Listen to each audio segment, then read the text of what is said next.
Welcome to another episode of Hiring and Empowering Solutions. My name is Molly McGrath, and I am the creator of this office altering podcast.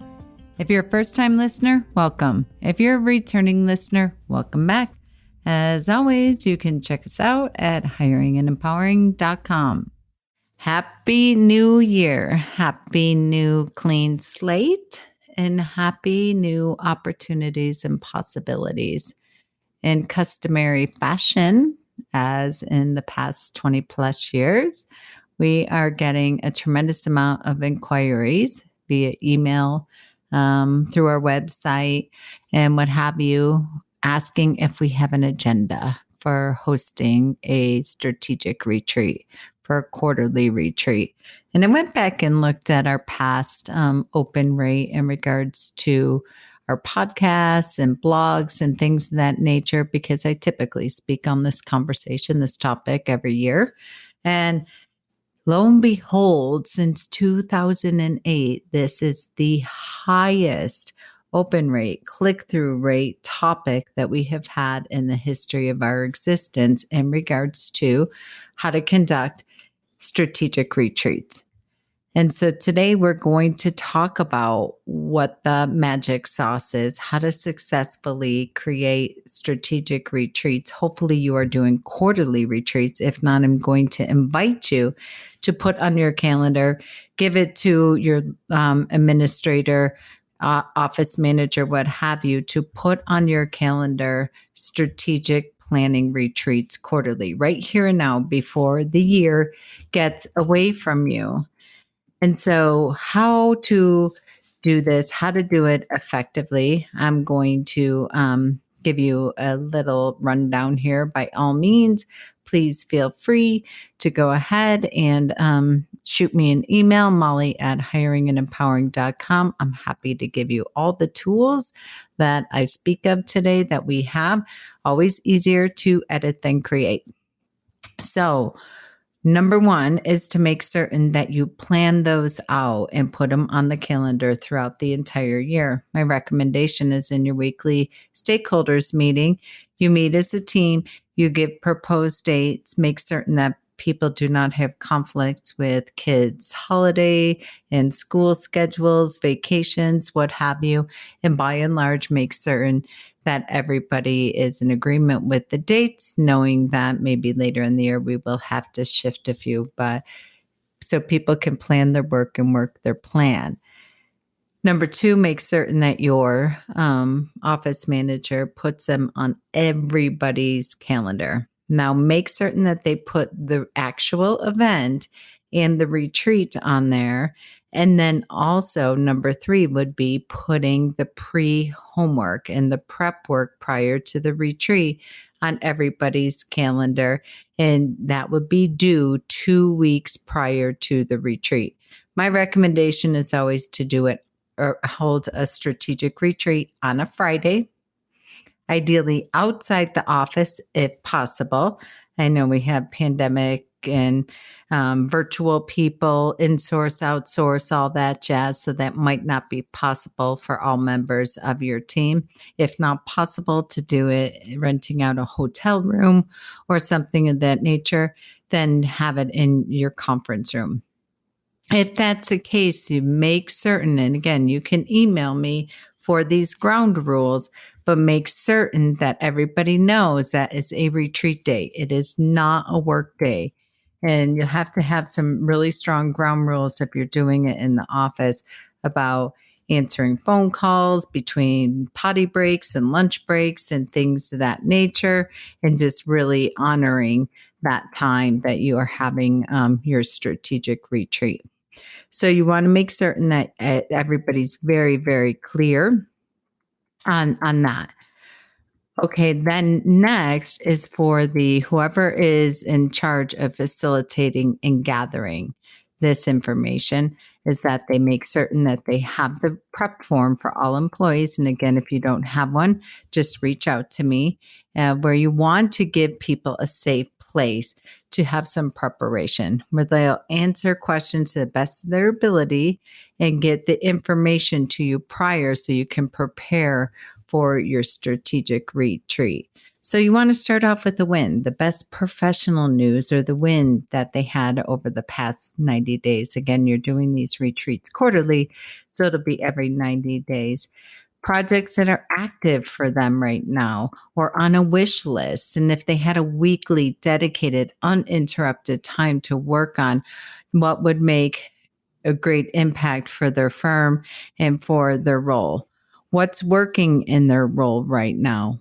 What's not working in their role right now? And hopefully, just a sidebar, you have a lot of these really deep discovery and inviting and empowering questions within your weekly stakeholders meeting.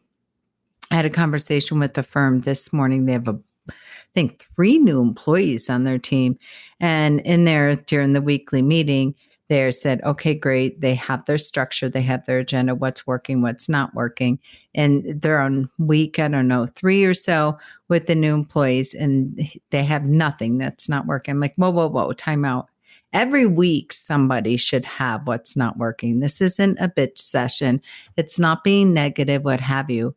But if they're aware and awake and consistently looking at their role and their day and what they do and how they do what they do, there's always something that's not working. So give them some prime example. And you as a leader, you as a entrepreneur, you as the office manager, what have you, should always have some as well.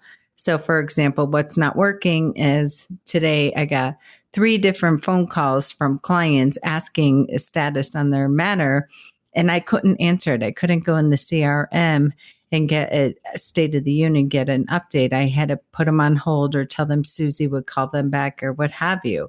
So that's a prime example of what's not working, i.e., we are not updating the database in real time. So I feel I feel stupid. I feel like I don't know what's going on and I don't know my job. So those are some examples. But you want to get your employees comfortable with this, that this is actually not only something that's expected, but as an entrepreneur, you're depending on this data, you're depending on this information in real time, week to week, so you can make these 2 millimeter shift improvements within your role, within your training, within your internal communication, within your process, within your production, within your people, ultimately within your profitability. So just get people, you're going to have to lead this conversation. Get people comfortable with shining the flashlight on what's not working, because employees typically believe that this is something that is construed as negative. Another question to ask: if I had a magic wand, the following improvements would make me excited about the opportunities within my role within the business over the next 90 days. So these are some examples of the prep work you want to give your employees to prepare for this strategic retreat. Now, then whoever is responsible, ideally not the business owner, but somebody within the leadership team, that you are compiling all this. You are going to see themes, and this is giving you the information and the data for what projects are going to walk out of the retreat. Very rarely in my history have I ever received um, reports back and preparation forms back where they're just all over the map and there's no common theme. That just does not happen, even with the most unsystematized business. There is always a theme in regards to your projects, of what's not working, of where we really need to up level, where we need areas of improvement. So pay attention to that. Really stay closely to that, and that'll give you the opportunity to compile it. And the day of the retreat, there's an agenda, or you give it to your team beforehand, email it beforehand so they know what to expect, what time we're starting, what time's happening for lunch, that we're having a working lunch. So do not prepare to or think that you're going to be able to run errands or get work done or make any promises in between that time. What time your stop time's going to be. So you're setting up all the expectations so there's no surprises within that. So now you're going to take all the compiled preparation information that you have and start working on your agenda. So like I said, it's going to be be put in an agenda format. It's going to be written up. It's going to be pre-distributed. And the goal is further to be an identified facilitator, again, not the entrepreneur, more of a leader, office manager, CEO, COO, whatever term resonates with you, to serve as a facilitator for the planning session. And they are responsible for facilitating and the follow-up, for taking notes on every follow-up action needed. In preparation, they're going to order lunch, pre-order it, determine the time it's going to be delivered, have all materials printed and ready to go to eliminate any interruptions or roadblocks, and really have coffee in there, bottles of water, snacks, tissues, all the things that you have that so eliminates people getting up and leaving the room. So determine the kickoff time. And from there, that's where the State of the Union, there is preparation from the entrepreneur or the leader to be able to give the State of the Union from the heartbeat of the business.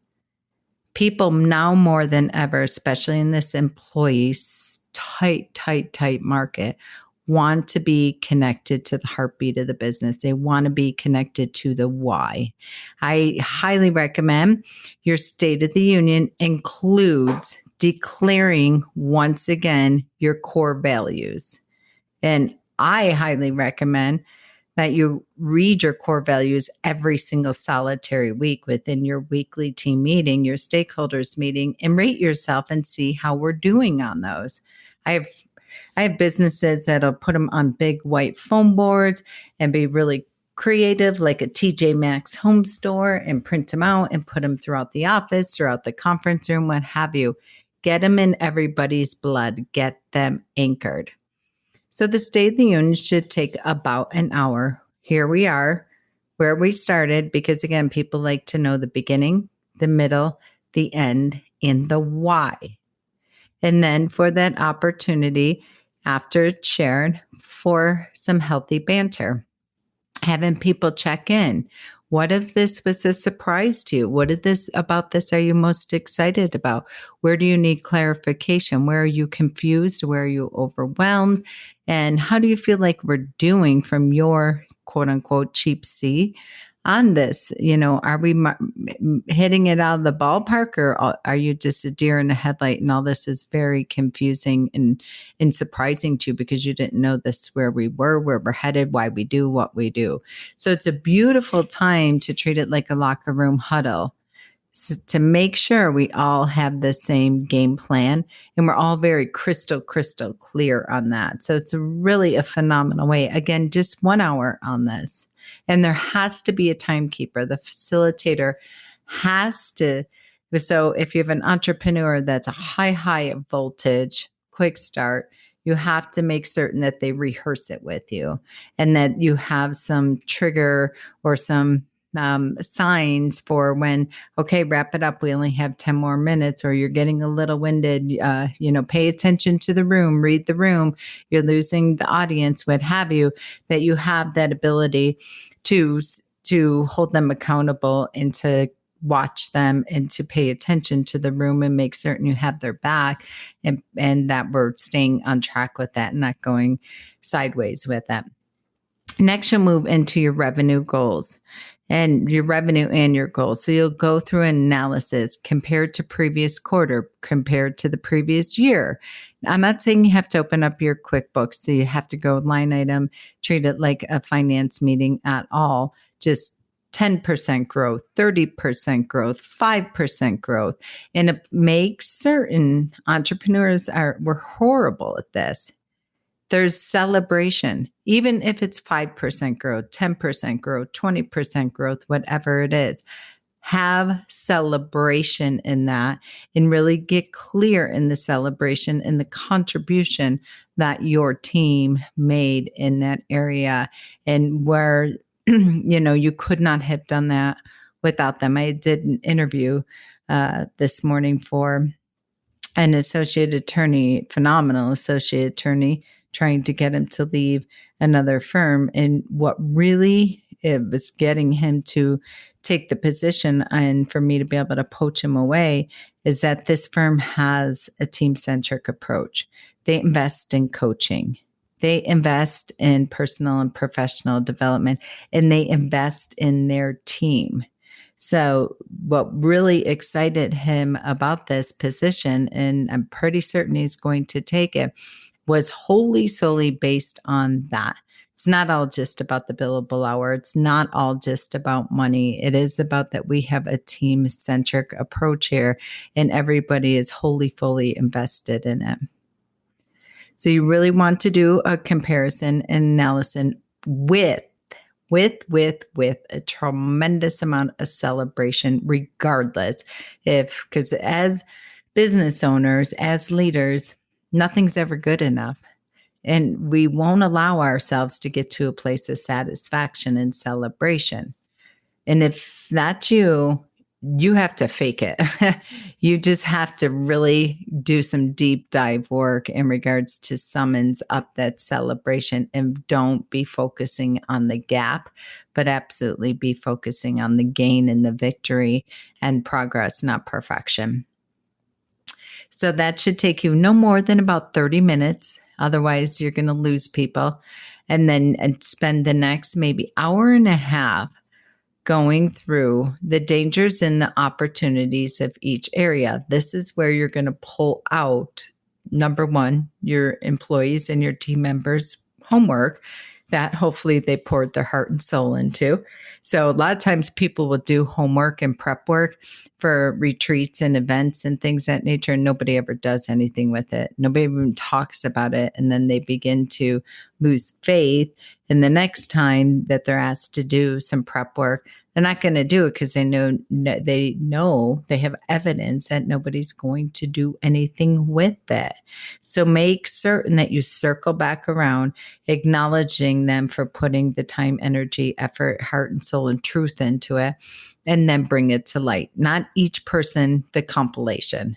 So going through each area of your organizational chart, for a lack of a better term, bringing in the E-Myth from way back when in the early 90s, and go through each area of what people said, what's working and what's not working. So again, we want to start off with the dangers, what's not working, if you want to go back to the old school SWOT analysis, and then the opportunities. And go through it department by department: marketing, new client process, client expectations and promises, internal team and roles, production, whatever it might be, because I would bet my bottom dollar that the homework and the prep work, if you look at it from this perspective, when you're working on the compilation, don't make it about the person answering the question, but think about it in regards to compartments and departments. So what department would this go to? Where would this go into the process or system breakdown or production or marketing or the organizational chart, what have you? So you're going to spend an hour and a half on that. Again, I love whiteboards. If you don't have a fancy schmancy whiteboard, go to Home Depot or Home Office Depot, whatever it's called.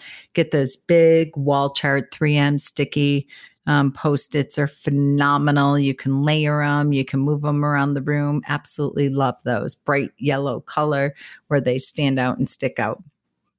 And then from there, you're going to break and you're going to have a working lunch. And this is an opportunity, again, pre-ordered and delivered at a designated time.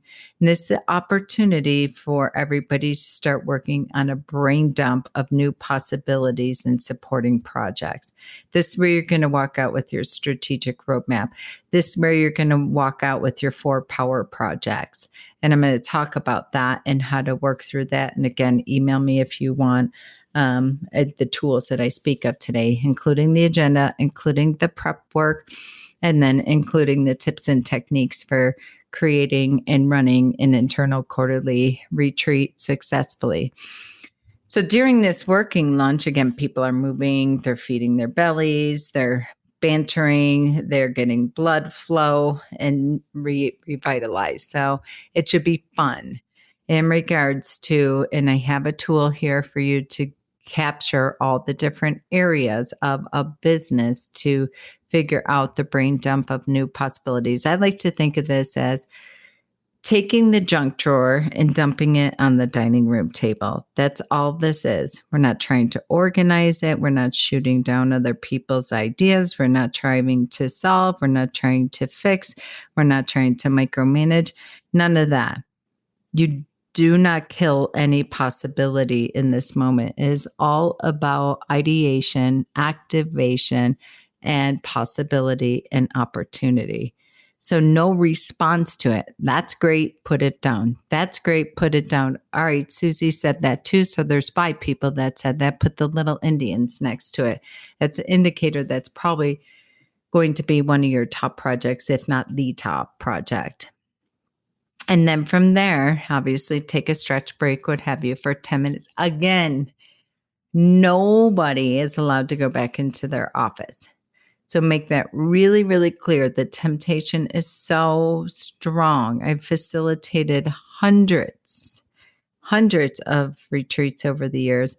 And if I cannot tell you how much time it wastes, but not only that, the energy. When you walk in your office, I'm just going to check my email, and we get a horrible email from a client, and it just destroys the momentum and the energy within the retreat. So we're not looking. Our emails have out of office responders. If we don't have a temp or somebody covering our phones, we send it to voicemail with a really, really positive, inspiring message. It says, we're having a quarterly planning retreat, and we're so excited for finding new ways of how to service our clients in our community. And we will be back in the office tomorrow at blah, or Monday at blah. Again, I'm a big fan of Friday retreats, not Mondays. I have seen Monday retreats over and over again, and the energy is night and day. It's a way for you to really end the week on a high note, on a positive note, on an inspiring note. Mondays, people are just overwhelmed and they're not present. They're just dreading and anxious about what's sitting in the voicemail and email. After the working lunch, so by this point, you're at 1 o'clock. And you're spending an hour, again, 12 to 1 on the working lunch. And then 1 to 3, you're working on identifying which ones will make it to the 4 Power Project and what goes in the future ideas for the next retreat. So this is a time where you're working on deciding and declaring. I have a tool called the 4 Power Project Key Elements. You, by all means, happy to share that tool. Doing that on each project as a check and balance. You're weeding out the process to make sure this is achievable. We are committed to investing in additional resources if it's needed. There are many powerful questions on that to get really, really clear about the viability of this project. And team members are active participants in this. Everybody needs to understand why the decisions are being made. Why their project possibly wasn't picked for this time around. It is a group effort. It is not a dictation. It is active participation from everyone. Then you're going to narrow down the 4 power projects and run a power project key elements on each one to get buy-in, clarity, excitement. No more than 15 minutes per project. Once you get momentum, you probably get it down to about 10 per. So this process is going to take you about 2 hours. So by now you're at 3 o'clock. So for next 90 minutes, 3 to 4:30, you're going to complete the 4 Power Project Tracker, your strategic roadmap, your monies map, your opportunities map in 20 minutes each. And somebody, again, the facilitator must set a timer for all of this and facilitate and manage and lead the time and give people time checks. Okay, guys, no. You're going to shut down sidebar conversations for going sideways. All right, we got 10 more minutes left. We only have an hour. We only have 90 minutes to complete this entire thing. I'm going to make note that we need to have a separate meeting or a separate mini workshop or separate what have you on this. That I know it's a problem. I know it's something that needs to be addressed. It's not being lost. It's being documented. It's identified. I'll schedule a separate meeting. But for now, let's move on. Let's get back on track. So for the next 90 minutes, again, you're completing the 4-Power Project Tracker. How many of you have attended or facilitated or participated in any type of strategic retreat of any form, whether you're even going to your own coaching program or your own event for personal and professional development? And I don't know about you all, but I know, and I've sat through many of these through the years, never, unless there is unwavering facilitation, do the action plan get completed, because it's typically towards the end. You've done a lot of deep discovery, pulling things out, what's not working, what's working, working through your brainstorming sprints, identifying your power projects. And by this point, it's anywhere between 3 and 4 o'clock in the afternoon, and you're cooked. So people start to lose energy. This is when you're bringing candy and soda, coffee, whatever it needs to be.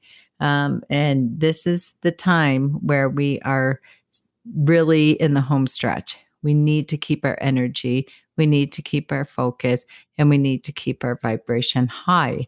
And somebody has to be that cheerleader. They have to be that motivator, and they have to pay attention to the energy in the room. We're completing this.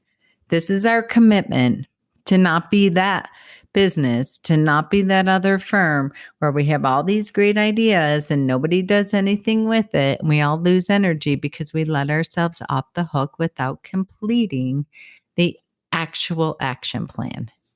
So don't cheat yourself during this time. Then we're going to end 4:30 to 5, roughly 30 minutes, depending on how many people you have on your team and in the room. You're going to debrief and close the day. If you have virtual employees, my greatest recommendation, and I'm not talking about somebody who works 10 hours a day, managing your AR or AP. I'm just talking about key players that are going to be responsible, and their name is going to be somewhere on this Power Project Tracker. So you're going to debrief and close the day. Every single person is going to share what they got out of the day, the thing they are most excited about, the thing that they are taking away, the thing that really surprised them. And each person is going to share that. And you're going to summarize it. Again, if you're the facilitator and they go way knee deep into this story, you have to facilitate it. You have to be a timekeeper. If it's 2 minutes a person, 3 minutes a person, I'd say no more than 5 minutes, because their point and their power is going to get diluted and lost. So debrief and close the day, and each person sharing what they got out of the day and what they're most excited about. This isn't a time for them to question how we are going to blah, blah, blah. It's a declaration, not an opportunity for questions.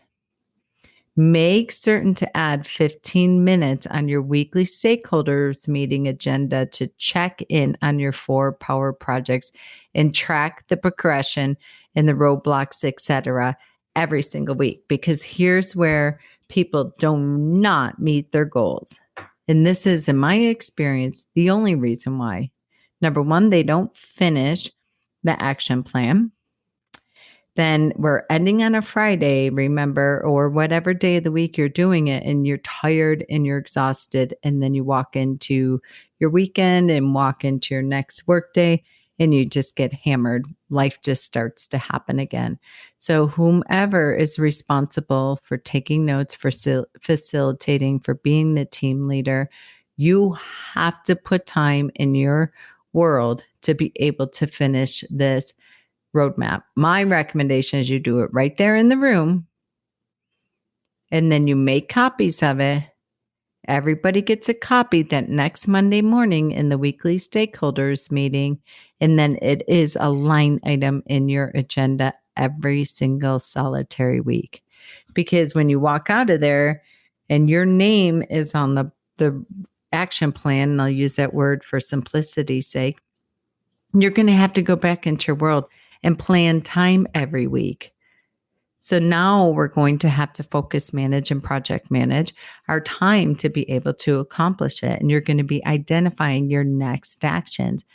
Every person puts the deadline of when they're going to get this project done, like next Friday.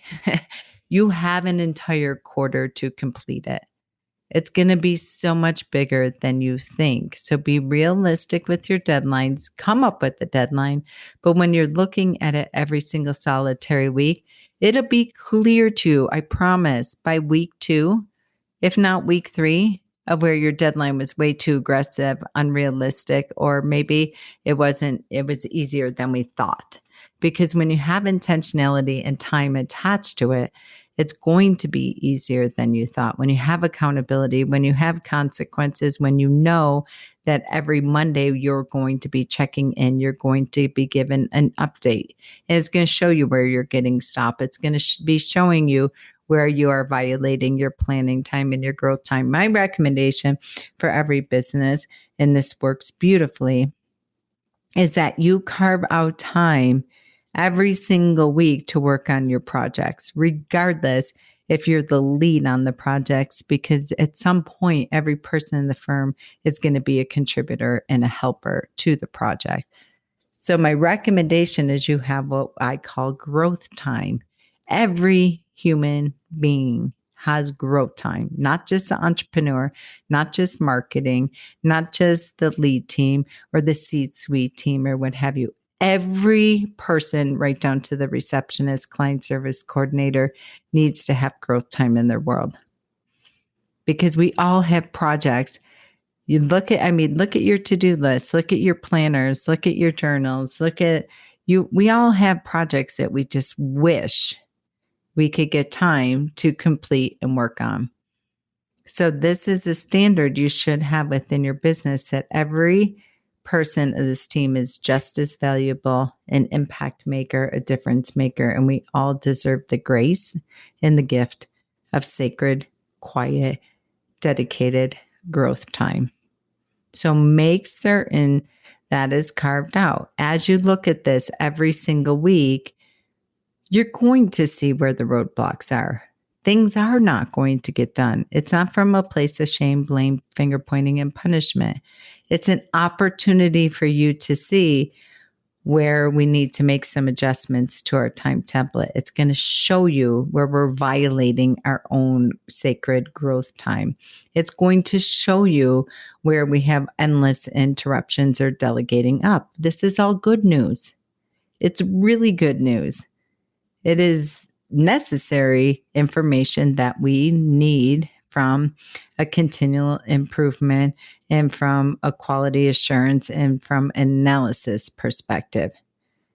So the facilitator, the leader of the retreat, of the team, of the roadmap, of the 4 power projects needs to be deeply curious and aware and paying attention of everything that's going on around them for this 15 minutes during your weekly stakeholders meeting around your project, and figuring out what the reasons, the excuses, the bottlenecks are for not getting our projects done. Because when you figure that out and you're talking about that in real time every single week, you will hit your goals. Because guess what?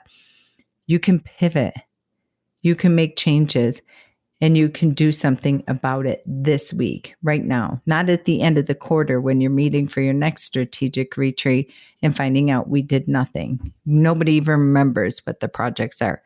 You don't want to be that business. You want to be intentional. You want to be inspirational. You want to be on a path of growth, and you want to actually report the next quarter this celebration and the personal victories for each member of your team of what we were able to accomplish with our discipline, our consistency, our persistency, and giving ourselves a gift to this sacred time of strategic planning. So email me, molly@hiringandempowering.com, for any tools that I discussed today. Happy to share with you. If you are struggling with I can't even imagine the people I'm employing right now that would want to do this. I don't know if I have the right people on the bus. I don't even know where to start. Reach out, go to our website, hiringandempowering.com, and schedule a discovery meeting with me. But do it now as we're sitting here. And depending on when you're listening to this, the new year's already started. So make the commitment and give yourself the gift of a strategic retreat for you and your team, because guess what? This is the greatest retention tool you give to your team. And if you're not sure if you have the right team, book a call. Do not suffer in silence. Do not try to do this alone. Yes, it's vulnerable to share. I don't know. We're upside down. We're sideways. We have no idea. We're a hot mess, whatever you want. But one of my favorite sayings is the truth will set you free. And until you say it out loud, until you puke it all out, dumping that junk drawer on the dining room table, then you can't sort it out. All right, good luck. Thank you for continuing to be leaders leading leaders. If you like what you hear on our podcast, please feel free to visit our website at hiringandempoweringsolutions.com. So we love that you are listening to this podcast. Please drop us a line with any feedback, suggested topics you'd like to hear. And absolutely, we'd love to hear about your victories and your win in regards to creating entrepreneurs in an entrepreneur's world.